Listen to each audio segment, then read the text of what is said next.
Tonight, the polls are now closed for Oregon's primary election. Right now, we are watching 4 big races that are still up for grabs. First, let's get to the vote for Portland's mayor. Here's a look at how Portland's mayoral race is shaping up at this hour. As you can see, incumbent mayor Ted Wheeler is leading in the polls right now. He does need 50% plus 1 vote to take this one away.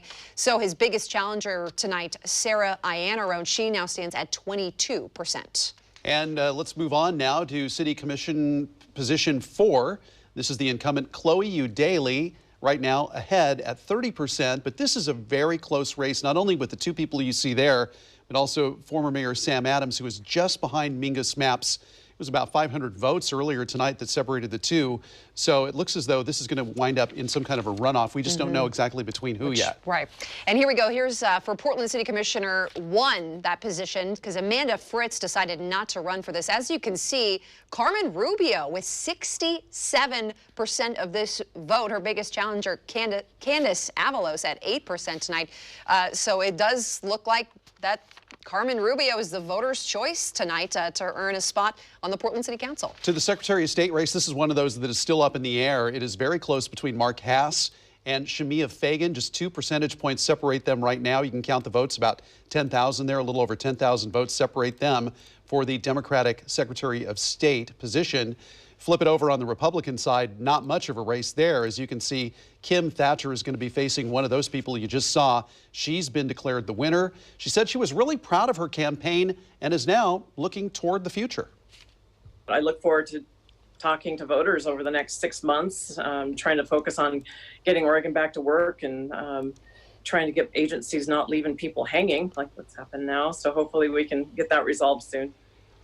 Oh, we're going to turn it over now to Fox 12 political analyst John Horvick. He's going to weigh in on really whatever he wants to, but I'd like you to start a little bit with that mayor's race. A lot of people may look at that and say, well, look at that. Wheeler is 30 points ahead of Iannarone, but it's not really the case because he's got that margin that he's got to get above in order to win it tonight. Right, John?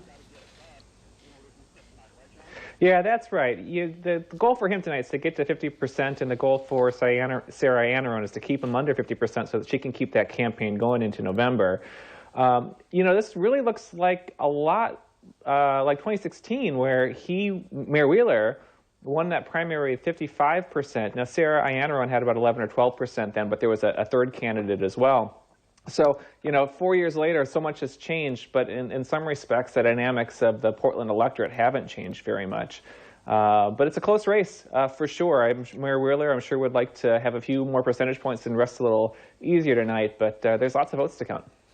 And John, what about this race for city commissioner, the position 4? Because this one is really a tight race tonight with 3 candidates and 2 of them really neck and neck. So what's your takeaway for that? Well, the big takeaway is that we have a new entrance into Portland politics, MINGUS Maps, challenging a sitting commissioner and a former mayor. Really remarkable. It's obviously we have some votes to count, and any of them can make it into the top 2. It's definitely going to go into the top to a race in November. No one's getting 50% there. Way too close to call to predict who that's going to be.